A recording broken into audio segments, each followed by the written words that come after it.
안녕하십니까. 8월 27일 화요일 이사야 33장 1절에서 24절 말씀입니다. 너 학대를 당하지 아니하고도 학대하며 속이고도 속임을 당하지 아니하는 자여 화 있을진저. 내가 학대하기를 그치면 내가 학대를 당할 것이며 내가 속이기를 그치면 사람이 너를 속이리라. 여호와여 우리에게 은혜를 베푸소서. 우리가 주를 앙망하오니 주는 아침마다 우리의 팔이 되시며 환난 때에 우리의 구원이 되소서. 요란한 소리로 말미암아 민족들이 도망하며 주께서 일어나심으로 말미암아 나라들이 흩어졌나이다. 황충의 때같이 사람이 너희의 노량물을 모을 것이며 메뚜기가 뛰어오른 같이 그들이 그 위로 뛰어오르리라. 여호와께서는 지극히 존귀하시니 그는 높은 곳에 거하시며 정의와 공의를 시온에 충만하게 하심이라. 내 시대에 평안함이 있으며 구원과 지혜와 지식이 풍성할 것이니 여호와를 경외함이 내 보배니라. 보라, 그들의 용사가 밖에서 부르짖으며 평화의 사신들이 슬피 곡하며 대로가 항폐하여 행인이 끊어지며 대적이 조약을 파하고 저 성읍들을 멸시하며 사람을 생각하지 아니하며 땅이 슬퍼하고 세잔하며 레바논은 부끄러워하고 마르며 사로는 사막과 같고 바산과 갈멜은 나뭇잎을 떨어뜨리는도다. 여호와께서 이르시되 내가 이제 일어나며 내가 이제 나를 높이며 내가 이제 지극히 높아지리니 너희가 결을 잉태하고 짚을 해산할 것이며 너희 호흡은 불이 되어 너희를 삼킬 것이며 민족들은 불에 굽는 횃돌 같겠고 잘라서 불에 사르는 가시나무 같으리로다. 너희 먼데 있는 자들아 내가 행한 것을 들으라. 너희 가까이 있는 자들아 나의 권능을 알라. 시온의 죄인들이 두려워하며 경건하지 아니한 자들이 떨며 이르기를 우리 중에 누가 삽기름 불과 함께 거하겠으며 우리 중에 누가 영령이 타는 것과 함께 거하리요 하도다. 오직 공의롭게 행하는 자, 정직히 말하는 자, 토색한 재물을 가증히 여기는 자, 손을 흔들어 뇌물을 받지 아니하는 자, 귀를 막아 피 흘리려는 꾀를 듣지 아니하는 자, 눈을 감아 악을 보지 아니하는 자, 그는 높은 곳에 거하리니 견고한 바위가 그의 요새가 되며 그의 양식은 공급되고 그의 물은 끊어지지 아니하리라. 내 눈은 왕을 그 아름다운 가운데 써보며 광활한 땅을 눈으로 보겠고 내 마음은 두려워하던 것을 생각해내리라. 계산하던 자가 어디 있느냐? 공세를 계량하던 자가 어디 있느냐? 망대를 계수하던 자가 어디 있느냐? 내가 강포한 백성을 보지 아니하리라. 그 백성은 방언이 어려워 내가 알아듣지 못하며 말이 이상하여 내가 깨닫지 못하는 자니라. 우리의 절기의 시온성을 보라. 내 눈이 안전된 초소인 예루살렘을 보리니 그것은 옮겨지지 아니할 장막이라. 그 말뚝이 영영이 뽑히지 아니할 것이요 그 줄이 하나도 끊어지지 아니할 것이며 여호와는 거기에 위엄 중에 우리와 함께 계시리니 그곳에는 여러 강과 큰 호수가 있으나 노젓는 배랑 큰 배가 통행하지 못하리라. 대저 여호와는 우리의 재판장이시요 여호와는 우리의 율법을 세우시니요 여호와는 우리의 왕이시니 그가 우리를 구원하실 것임이라. 내 돛대줄이 풀렸으니 돛의 밑을 튼튼히 하지 못하였고 돛을 달지 못하였느니라. 때가 되면 많은 재물을 탈취하여 놔두니 전자도 그 재물을 취할 것이며 거주민은 내가 병들었노라 하지 아니할 것이라. 거기에 사는 백성이 사죄함을 받으리라. 아멘.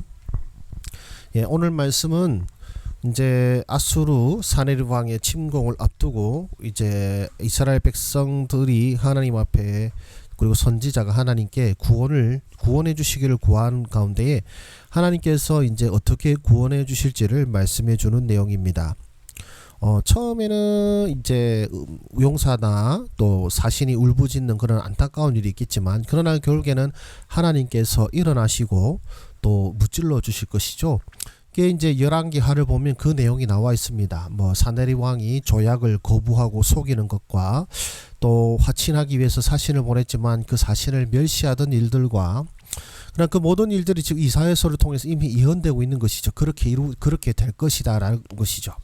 그리고 그렇게 될 것이라 하신 하나님의 말씀대로 결국 아수르는 무너지게 되고 그 아수르의 침공 때문에 하나님을 떠나거나 혹은 아수르와 함께 어떤 편을 먹거나 혹은 다른 방법을 깨닫는 자들은 결국 이런 하나님의 구원하심 앞에서 부끄러워하게 되고 또 큰일을 겪게 되는 일도 오늘 이 말씀의 내용이 참 많은 부분에서 나타나고 있습니다. 그래서 그것을 감안하시고 묵상하시면 좋을 것 같습니다. 자, 하나님은 어떤 분이십니까? 백성을 위해 일어나실 분이십니다. 10절을 보시면은 여호와께서 이르시되 내가 이제 일어나며 내가 이제 나를 높이며 내가 이제 지극히 높아지리니 라고 말씀하십니다. 즉 9절까지는 참 뭔가 안 좋은 일들이 벌어지고 있거든요. 9절까지에 보시면은 뭐 용사가 울부짖는 자든지 뭐 이런 일들이 나타나게 되는데, 그런데 하나님께서 아이고 끝났다, 완전히 끝났다, 망했다, 이렇다 싶을 때에 하나님께서 일어나신다라고 말씀하십니다. 예. 그러니까 이 백성을 위해 일어나실 분이신데, 이게 참 타이밍이요. 어쩌면 백성 입장에서는 다 끝났다, 완전히 망했다, 우리 완전히 다 죽었다 이렇게 싶었을 때에 일어나신다라는 것이죠. 예, 이스라엘 백성들도 또 지금 실제 역사도 어땠습니까? 예, 사네립의 그 아수르 사네립의 군대가 어떻게 합니까? 애굽도 물리쳐버리고, 그리고 유다의 어떤 대부분의 성읍들을 완전히 괴멸시키고 이제 예루살렘 성을 포위한 상황이었거든요. 완전히 패배한 거죠. 완전히 끝난 거죠. 그러나 어떻게 하셨습니까? 하나님께서 하룻밤 사이 18만 5천 명의 군대를 다 멸하시지 않습니까?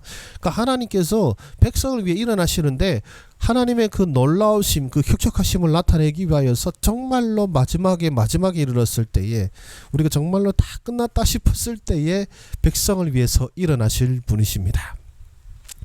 그리고 그 백성을 위해서 일어나실 때에 하나님을 떠난 자들을 또한 심판하실 분이시죠.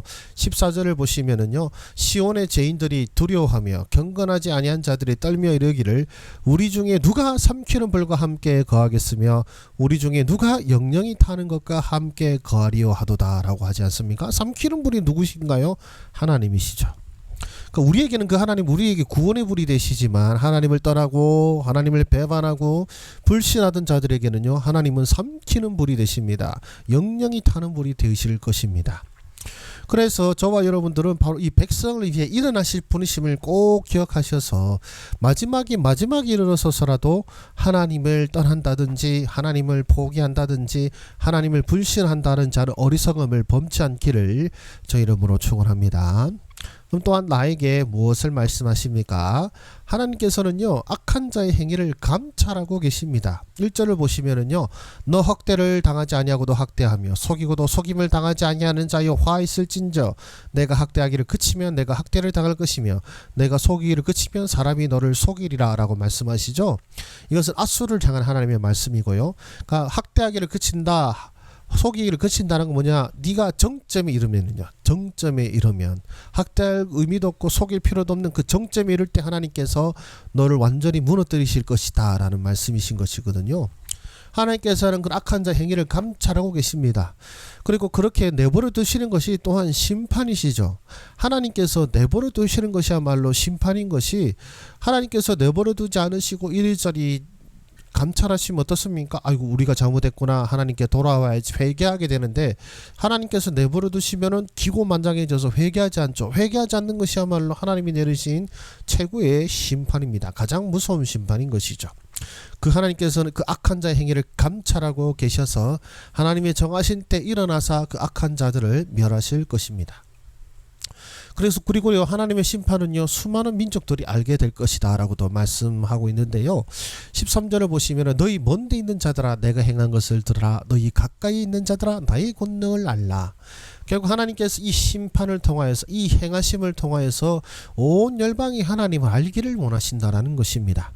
하나님은요, 우리끼리만 알기를 원하지 않으십니다. 우리끼리 알고 우리끼리 놀라워하고 나만 알고 나만 놀라워하는 하나님이 아니라, 하나님이 행하시는 일을 통하여 온 민족이, 온 족속이 알기를 원하시기 때문에 어떻게 보면 일을 키우시는 것 같아요. 조금 힘들게 하시고 약간의 권능으로 우리를 구원하시는 것이 아니라 되게 낮추셨다가도 화끈하게 올리시는 이 방법을 통하여서 나만이 아니라 나를 통해서 많은 사람들이 하나님을 알기를 원하시는 그런 분이신 것 같습니다.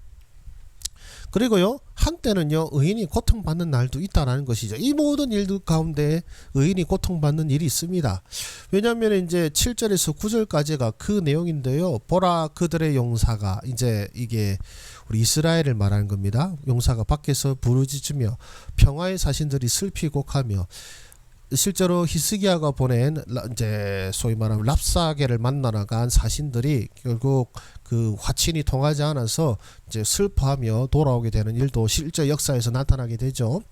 대로가 황폐하며 행인이 끊어지며 대적이 조약을 파하고 성읍들을 멸시하며 사람을 생각하지 아니하며, 그러니까 대로가 왜 황폐합니까? 이제 전쟁이 벌어지고 망하게 되었으니까 장사하고 놀고 뭐 떠를 그게 어디 있습니까?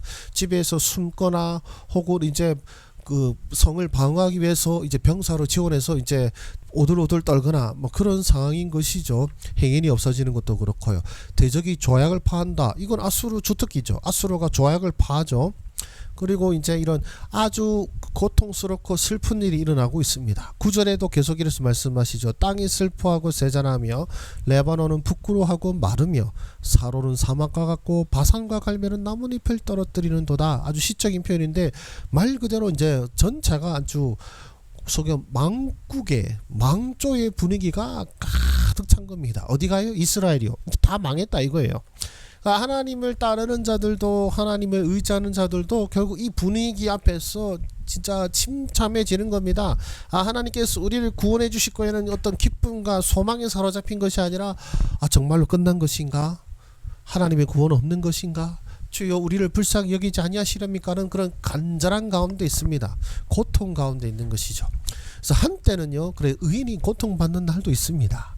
아주 그냥 막 아야 이 정도가 아니고 다 끝났다 한숨밖에 안 나오고 처절한 절망에 있을 때도 있는 것입니다. 그러나 앞서 말씀드려 바로 하나님은 바로 그때 의인을 위하여 일어나실 것이고 그리하여서 우리를 구원하실 뿐만 아니라 세상이 하나님을 알게 하실 분이십니다. 그렇다면 나는 어떻게 살아야 되겠습니까? 의인이 고통받는 것을 이상하게 여기지 말고 하나님의 구원을 기다리자라는 것이죠. 대저 여호와는 우리의 재판장이시요 여호와는 우리에게 율법을 세우시니요 여호와는 우리의 왕이시니 그가 우리를 구원하실 것임이라. 이것이 저와 여러분들의 고백이 되시기를 원합니다. 하나님의 말씀대로 산다는 것은 세상에서 잘 먹고 잘 산다는 의미가 아니라 어쩌면 당하지도 않았을 고난을 겪을지도 모릅니다. 힘겨운 일을 겪을지도 모릅니다.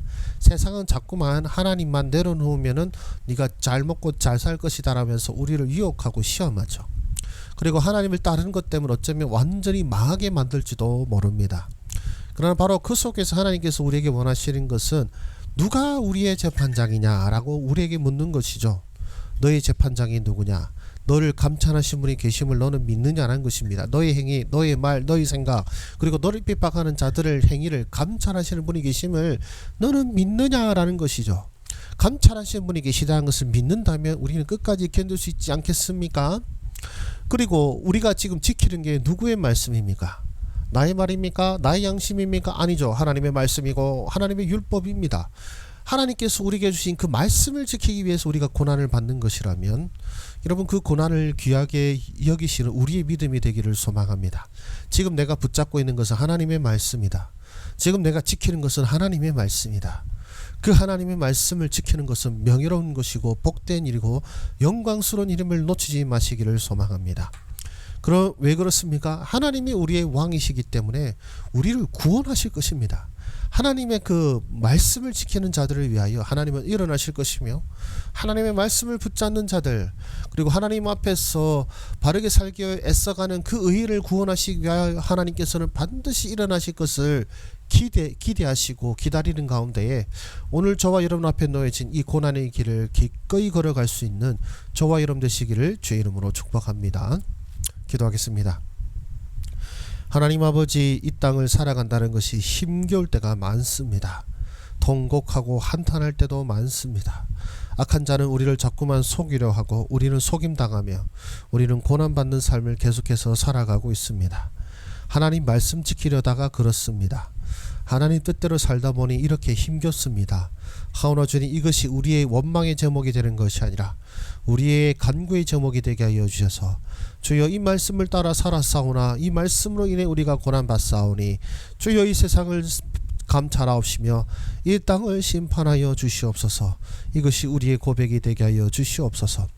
그래서 하나님의 말씀을 부끄러워하거나 세상의 고난 속에서 타협하는 것이 아니라 우리 주께서 우리를 위하여 일어나실 그날을 기대하는 가운데에 끝까지 견디고 끝까지 고난받는 주의 백성들 되게 하여 주셔서 우리의 믿음으로 말미암아 하나님이 온 땅 가운데 영광 받으시오며 또한 우리를 구원하시는 하나님으로 말미암아 우리가 평화와 안식을 누리는 복된 삶 되게 하여 주시옵소서. 모든 말씀 예수님의 이름으로 기도드립니다. 아멘. 감사합니다. 수고하셨습니다.